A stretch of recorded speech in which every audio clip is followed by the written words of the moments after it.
Assalamualaikum warahmatullahi wabarakatuh. Saya Ria Osni Yundra, guru dari UPTD SD Negeri 01 Kototuo, Kecamatan Harau. Saya adalah calon guru penggerak di Angkatan 10. Pada kesempatan hari ini, saya ingin memaparkan tentang koneksi antar materi, kesimpulan, dan refleksi modul 1.1. Azas pendidikan menurut Ki Hajar Dewantara. Pendidikan dan pengajaran itu adalah dua pengertian yang berbeda, namun merupakan satu kesatuan. Pendidikan hakikatnya adalah tuntunan terhadap segala kekuatan kodrat yang dimiliki anak agar ia mampu mencapai keselamatan dan kebahagiaan yang setinggi-tingginya, baik sebagai seorang manusia maupun sebagai anggota masyarakat.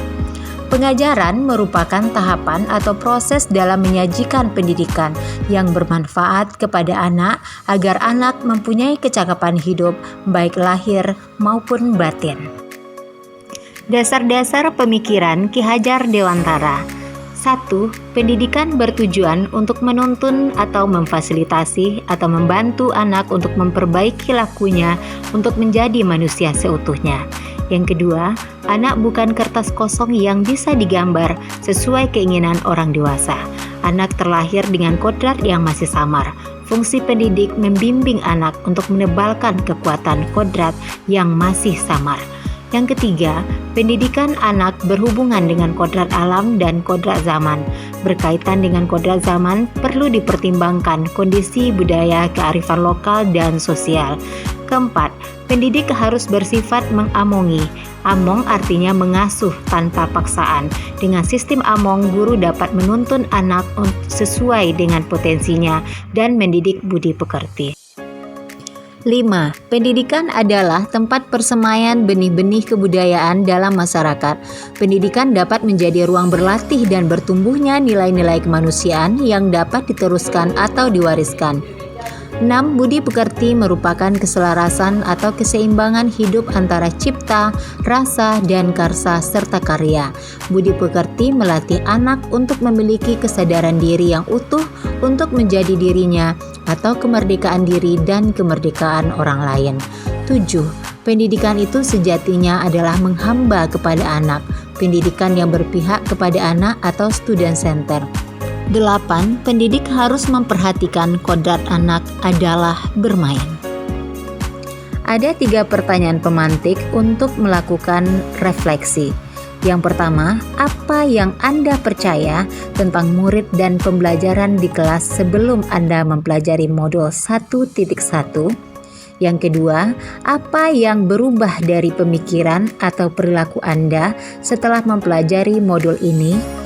Yang ketiga, apa yang dapat segera Anda terapkan lebih baik agar kelas Anda mencerminkan pemikiran Ki Hajar Dewantara? Yang pertama, yang saya percaya tentang murid dan pembelajaran di kelas sebelum saya mempelajari modul 1.1.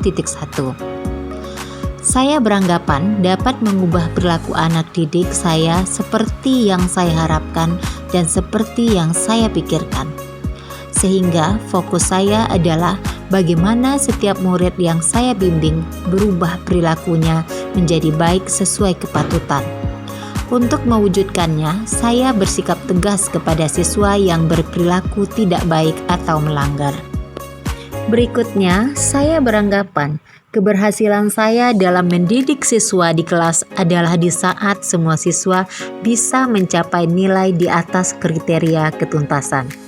Semua materi yang akan saya ajarkan kepada siswa harus tersampaikan seluruhnya atau sesuai dengan target.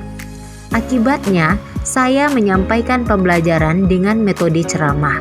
Saya sebagai guru lebih mendominasi dalam proses pembelajaran atau disebut dengan teacher center. Selanjutnya, saya beranggapan semua siswa memiliki kemampuan yang sama, baik di bidang pengetahuan maupun bakat, tanpa mempertimbangkan karakteristik siswa. Saya berkeyakinan pengetahuan yang diajarkan sesuai materi atau kurikulum harus dapat dikuasai oleh siswa, sehingga saya menilai siswa hanya dari aspek kognitif atau pengetahuan saja. Akibatnya, siswa tidak termotivasi dalam belajar, suasana kelas tidak interaktif, dan nilai yang mereka dapatkan tidak sesuai dengan harapan. Pertanyaan pemantik yang kedua yaitu, yang berubah dari pemikiran atau perilaku saya setelah mempelajari modul ini adalah: yang pertama, sebagai pendidik kita tidak bisa memaksakan kehendak kita sesuai dengan apa yang kita pikirkan, karena anak didik kita terlahir sesuai dengan kodratnya, sehingga guru hanya dapat menuntun tumbuhnya kekuatan-kekuatan kodrat yang baik pada anak dan menuntun lakunya. Yang kedua, anak bukanlah kertas kosong yang dapat kita bentuk sesuai dengan keinginan kita sebagai pendidik.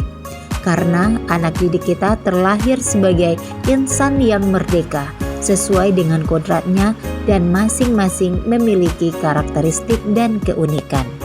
Yang ketiga, pembelajaran yang saya lakukan selama ini masih berfokus pada aspek kognitif saja, padahal seharusnya mendidik itu harus menyeluruh, bukan hanya aspek kognitif atau pengetahuan saja, tetapi juga afektif atau perilaku, psikomotor, spiritual, dan sosial budaya. Yang keempat, guru hendaknya menyelaraskan pembelajaran dengan kodrat alam dan kodrat zaman siswa, namun harus tetap memperhatikan sosial budaya kearifan lokal.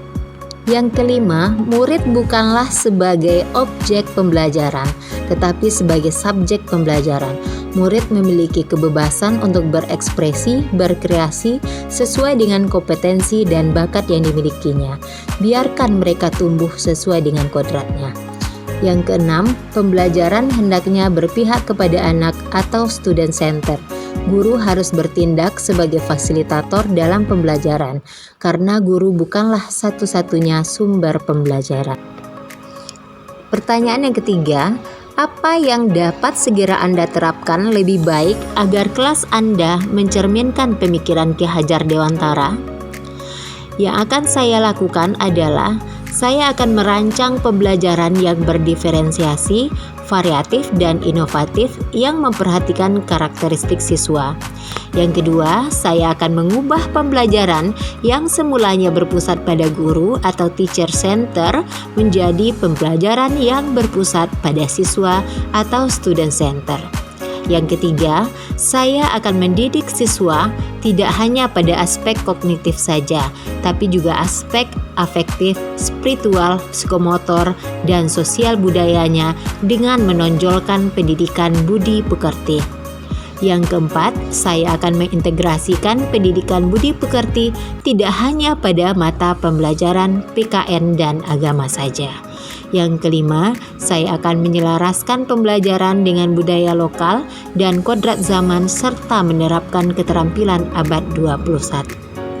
Selanjutnya, proses pembelajaran dan suasana kelas yang mencerminkan pemikiran Ki Hajar Dewantara secara konkret sesuai dengan konteks lokal sosial budaya di kelas dan sekolah saya adalah diantaranya membiasakan kegiatan sholat berjamaah untuk meningkatkan spiritual siswa, kemudian kegiatan lomba MSQ di setiap PHBI, kemudian kegiatan eskul kaligrafi wadah mengembangkan bakat siswa. Selain berfokus kepada spiritual keagamaan, di sekolah kami juga diadakan pembelajaran yang berhubungan dengan abad 21 atau berpikir kritis, yakni dengan melakukan berbagai percobaan MIPA. Kemudian pembelajaran juga disesuaikan dengan kodrat zaman, yakni dengan memakai perangkat komputer sebagai sumber belajar. Kemudian pengenalan budaya kearifan lokal, yakni dengan memakai baju basiba di setiap event-event kebudayaan. Kegiatan lain yang juga mencerminkan pemikiran Ki Hajar Dewantara adalah untuk memupuk kreativitas dengan memanfaatkan limbah dengan membuat icobrik sebagai pengindah taman. Kemudian kegiatan gotong royong yang juga dapat memupuk kerjasama di antara para siswa.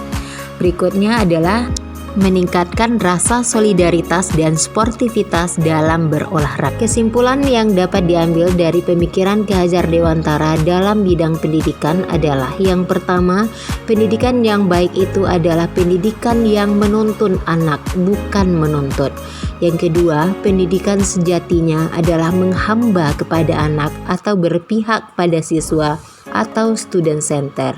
Yang ketiga, pemikiran harus memperhatikan kodrat siswa, yakni kodrat alam dan kodrat zaman. Yang keempat, pendidikan harus diselaraskan dengan lingkungan sosial budaya anak dan budaya kearifan lokal. Demikianlah pemaparan tentang koneksi antar materi pada modul 1.1, kesimpulan dan refleksi dari pemikiran Ki Hajar Dewantara. Semoga bermanfaat dan terima kasih.